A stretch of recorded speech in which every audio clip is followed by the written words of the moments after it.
Hey friends, glad to be back today. And today I want to talk about the fear of being on our own and why we have a tendency of finding ourselves in toxic relationships because of that fear. So today we're talking about that fear of being alone and why we have a tendency of finding ourselves in relationships that don't work, even toxic relationships, because of the fear of the unknown and the fear of going on it on our own. So I want to begin today's conversation with that fear, the fear of being on our own, the fear of being alone. And I find it very interesting when I talk to clients, even friends of mine, even when I look back at my past and past relationships, I had a lot of fear about being on my own, about living on my own, about doing my own thing. And I found myself in a lot of toxic relationships, a lot of relationships that didn't work, even annoying relationships because I didn't want to do it on my own. When I listen to clients in my office tell me about them being in a toxic relationship and basically discussing the ins and outs of that daily relationship, it's exhausting. Okay? A lot of times it can be very traumatic, very overwhelming, very toxic. And often we don't really realize that the reason why we've stuck into this relationship as long as we have is it goes down to one thing: the fear of being on our own. Okay, let's talk about that today. Let's talk about these choices that we make. And I want to begin with how we perceive being alone. Okay, the perception of what being alone means in our mind is very interesting because it's based on what? It's clearly based on fear. Okay, fear is bigger than life. Okay, when we get really fearful about something, it's like you have it in your mind, but it's so big and it's so vast, but it really doesn't have what? Texture, definition. It's more of a black hole of such, right? That black hole of all these emotions wrapped into one without being able to really figure out what it means. It's funny because when I have fear in my own mind based on something, what happens is I have that anxiety and then that stress, and then my heart can palpitate a little bit, and then it's just kind of like that fear, but I can't get past that. Okay, it's like I can't get past that door number 3, fear, because I'm too busy dealing with kind of the symptoms of it, but really not getting to the root of the problem or the root of the fear. So that black hole visual is what I want to talk about right now because it can be overwhelming, right? It's scary. The idea of being on our own is overwhelming, it's fear-based, and we also feel kind of sad about it. A lot of times when we're growing up, we don't realize that there's a big difference between what? Being on our own and dealing with abandonment. Okay, these are two totally different things. And so oftentimes we see being on our own as kind of being over there, having nobody, feeling scared, feeling sad, nobody to talk to, just basically being in a padded cell on your own with nobody there. And that's just not what it truly is. And because of that visual of fear that's overwhelming with very little factual evidence, fear is false evidence appearing real, we have a tendency of doing what? Staying in relationships, whether it's a love relationship, a marriage, boyfriend, girlfriend, friendship relationships, whatever that is, we stay in these relationships that aren't working because of the fear of the unknown. Okay? I've been there before. I've had many clients that are there right now, been there, done that, gone through it. But why do we go to such great lengths to not be alone? And that's what I find very interesting, and I really want to peruse that right now because I feel that a good example is, have you ever eaten with somebody at a restaurant, okay, somebody you know, because you didn't want to eat on your own? And the person that you ate with gets on your everlasting nerve. Everything they talk about just literally, it either upsets you or depresses you or it gives you anxiety. But you had to sit with them because you couldn't bear the fact of sitting at that table in the restaurant by yourself. So instead of having a nice peaceful dinner or lunch or what have you, you dealt with all this because you didn't deal with the other. Another thing oftentimes is that because of this fear, we'll endure living with somebody with an alcohol or a drug addiction or both. Okay? And so we'd rather be walking on eggshells and dealing with someone who's a full-on addict because we're too scared of going in this life on our own. We'd rather be saddled up to these issues because we're so scared of the black hole. We're so scared of what that can mean, okay? Even though we're really unhappy and we know what this unhappiness means over here, right? I guess it's because we know what we have over here versus the fear of what we don't know what we have over here. And it's interesting because we have this unhappy, unsettling emotion. We're dealing with this on a constant basis, day in and day out. Same shit, different day. But we're willing to deal with the same crap, the same bullshit, because we're too scared to trade it out for something we really even don't know what we're going to get. And that fear factor maximizes the longer we stay in these relationships, right, that are toxic, that take us away from who we are, that don't allow us to really see who we are because we're so codependent in the relationship in fear of going on our own, right? The longer we stay in that, the harder it is to even visualize the fact of walking away. And it's interesting because there's so many folks in this situation right now. There's so many people, and there's no judgment by me, and there's no judgment on this channel, period. However, the reason for the choice is because of the fear of not knowing what's on the other side of that door. And so what we do is we endure all this abuse, this toxicity, probably drug addiction, alcohol addiction, taking care of somebody, putting them to bed every night because they're completely so drunk that they can't even walk, all the above. We'd rather do that and avoid being alone. So, okay, we figured out why we're sticking in these relationships, right? That fear of the unknown. But what can we do to offset the fear and remove ourselves from the toxic relationship and to what? To find our true self. Okay, let's talk about that right now. First off, I want to offer an observation that many of us have never really probably thought about, okay? Being alone and going on our own, I believe, is the definition of leadership. Okay, so a lot of people will call it alone. I'm going to call it a leader. Leaders have to go on their own to do things in life, right? When was the last time that you found a leader with 200 people swarming them, following them up a hill? That's going to be a hard thing to deal with. You never see it. A leader is going to be somebody that has to cultivate new ideas, has to express themselves differently, has to let go of people that are doing the same humdrum crap and do their own thing. A leader has to walk uphill a lot. A leader has to work a lot and do things that a lot of people don't want to do, okay?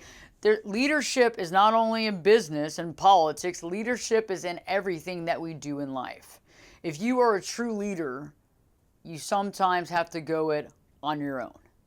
And you got to be willing to do it, right? And when we avoid going on it on our own, we avoid our own reality. We avoid ourselves being a leader, because in order to really be a true leader, we have to be willing to look ourselves in the mirror and say, hey, for the good of myself and the good of my future and the good of my life right now, I have got to untie myself to people that probably don't have the best for me at heart, as well as the fact of I've got to find myself, okay? The reason why we're in this life, by the way, if you didn't know, is to figure out who we are. We come in this life on our own and we leave on our own, okay? Even if you're a twin, even if you're a triplet, you weren't born at the same time as your other siblings, okay? You were born at a certain period of time. It could have been a minute separate, 2 minutes separate, but you come in on your own and you leave on your own. So that means that the most important relationship you have is with who? Yourself, okay? When we figure out us, me, you figure out yourself, all of a sudden life becomes a lot easier because you understand where you're coming from, okay? Not only that, but you understand at the heart of hearts who you are, why you're here, and what you need to do. And in order to do that, oftentimes we have to do it alone. When we are surrounded by toxicity, when we are surrounded by people with addictions, not that that's a bad thing, it's just something that people have to overcome and let go in order to find their true self. When we're surrounded by that, we have a tendency of being what? Codependent. We have a tendency of ignoring who we are. And we have a tendency of what? Putting ourselves on the back burner to do whatever we can to make this person happy, even though we miss the big caveat, right? myself, you, I'm the only one that can make myself happy. You are the only person that can make yourself happy, and we have to do that at the core. And so when we lose ourselves in an egotistical thought, thinking that we can make other people happy, we've already lost.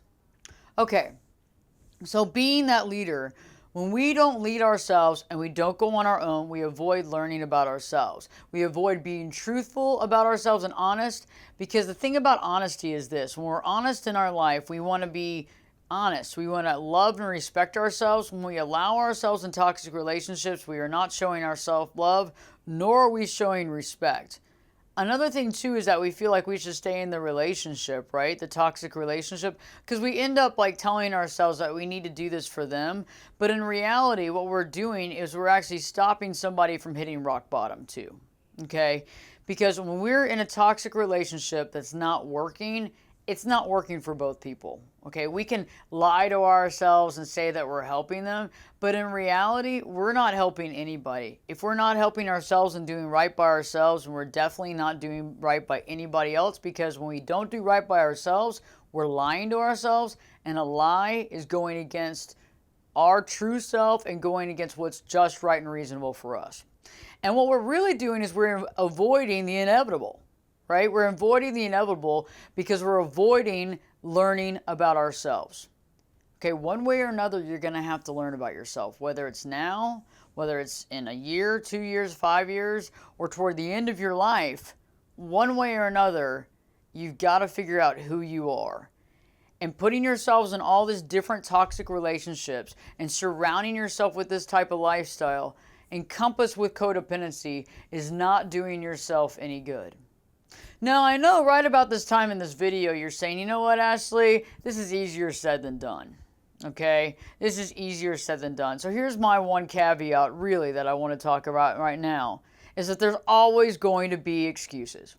Okay, we are great humans. I'm great at it. I'm great at coming up with excuses for staying in situations that aren't good for me. We use excuses to not leave, like money, security, children, our kids, marriage, whatever it is. We'll use these excuses because why? Because they're good excuses to use, right? Because, well, I can't leave this toxic relationship because, well, I'm married and I don't believe in getting divorces.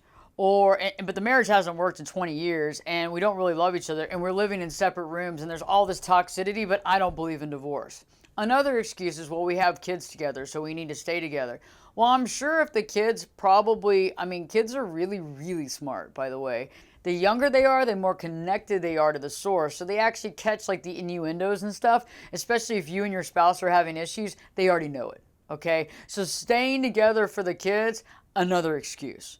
Okay, I understand financial obligation and stuff like that, but there comes a time when, well, maybe we have to get a second job or we got to figure out our future so that we can actually have peace of mind in our life, okay? There's a ton of excuses out there, but how many excuses are you willing to put out there to not live your true life, to stay in these toxic relationships based on that fear of being alone? I mean, it's just real. I've made excuses like that in my past to stay in crazy relationships that made no sense. But at the time, I came up with all these excuses why, okay? It just took me longer to deal with it. And then when I finally had to let it go, I looked back at it and I said, why did I wait this long? But all that fear was mounting. That black hole was getting bigger and bigger. And my fear to leave got even worse. It's almost like having to pull that Band-Aid off, right? And you're like, it's going to hurt. It's going to hurt. Oh my God, it's going to hurt. Oh my God, it's going to hurt. If you would have just ripped it off by now, it wouldn't be that big of a deal. But now we're waiting a week and we know it's going to really, really be bad. We're stressed out. We're anxiety ridden. We're going to have to take a pill to calm down, all because of the Band-Aid.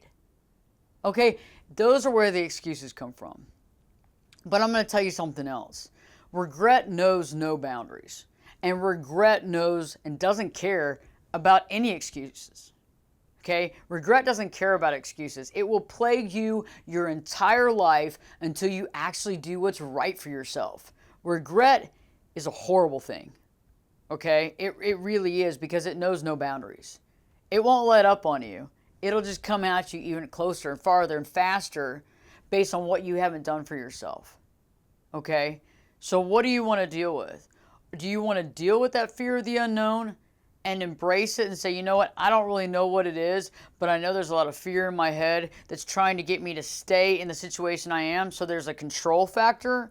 Or am I willing to walk out, figure out who I am, possibly have to get another job, possibly have to create my own security in my own life? Perhaps I have to talk to my kids and explain the situation that they're probably already somewhat aware of, okay, if they're aware at all, and then stop hiding from all the stuff who I am in my life. And I think this is the time.